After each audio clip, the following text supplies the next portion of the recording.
കാട്ടാനശല്യത്തിൽ പൊറുതിമുട്ടി പാലക്കാട് മംഗലം ഡാമിലെ ജനങ്ങൾ. തുടർച്ചയായി ജനവാസ മേഖലയിലെത്തുന്ന ആനകൾ വ്യാപക കൃഷിനാശമാണ് ഉണ്ടാക്കുന്നത്.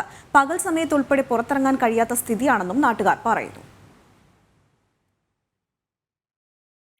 മംഗലം ഡാം കടപ്പാറ റോഡിൽ രണ്ടാം പുഴയ്ക്ക് സമീപവും നേർച്ചപ്പാറയിലുമാണ് കാട്ടാനക്കൂട്ടം നാട്ടുകാരുടെ സ്വൈര്യജീവിതം തകർത്തിരിക്കുന്നത്.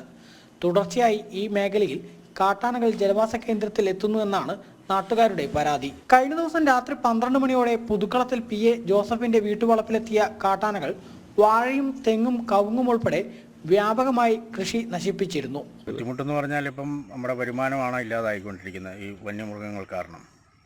കൃഷിക്കാരുടെ കാര്യങ്ങൾ സംരക്ഷിക്കേണ്ട ഞങ്ങളെ വോട്ട് ചെയ്ത് ജയിപ്പിച്ചു വിട്ട ആൾക്കാരും നമ്മളെ തിരിഞ്ഞു നോക്കുന്നില്ല. അവർ ജയിച്ചുകൊണ്ട് പോകുന്നു. ആ വോട്ടിൻ്റെ സമയമാകുമ്പോൾ മാത്രമേ അവർ ഇങ്ങോട്ട് വരാറുള്ളൂ. വോട്ട് ചോദിക്കുന്നു, മേടിക്കുന്നു, ഞങ്ങൾക്കൊന്നും നൽകാതെ അവർ അവരുടെ കാര്യങ്ങൾക്കും നോക്കി പോകുന്നു. ഞങ്ങളിതിനകത്ത് നിന്ന് ഞങ്ങൾക്ക് അടയുന്ന ടാക്സ് പോകുന്നുണ്ട്. പിന്നെ വിൽക്കുമ്പോഴും മേടിക്കുമ്പോഴൊക്കെ ഞങ്ങളുടെ നിന്നൊക്കെ ടാക്സ് ഇതെല്ലാം സർക്കാരിലോട്ട് എടുക്കുന്നുണ്ട്. പക്ഷേ ഞങ്ങൾക്ക് യാതൊരുവിധ കൃഷിക്കാർക്ക് യാതൊരുവിധ സംരക്ഷണവും കാര്യങ്ങളും ഒന്നുമില്ല. നാട്ടുകാരും മംഗലം ഡാം ഫോറസ്റ്റ് സ്റ്റേഷൻ ഉദ്യോഗസ്ഥരും ചേർന്ന് പടക്കം പൊട്ടിച്ച് കാട്ടാനകളെ പലതവണ ഓടിക്കുന്നുണ്ടെങ്കിലും ആനകൾ കാട്ടിലേക്ക് കയറിപ്പോവാതെ കൃഷിയിടത്തിന് സമീപം തന്നെ നിൽക്കുകയാണെന്നാണ് നാട്ടുകാർ പറയുന്നത്. കുട്ടിയാനയുൾപ്പെടെ കൂട്ടത്തിലുണ്ടെന്നാണ് വനംവകുപ്പിന്റെ നിഗമനം.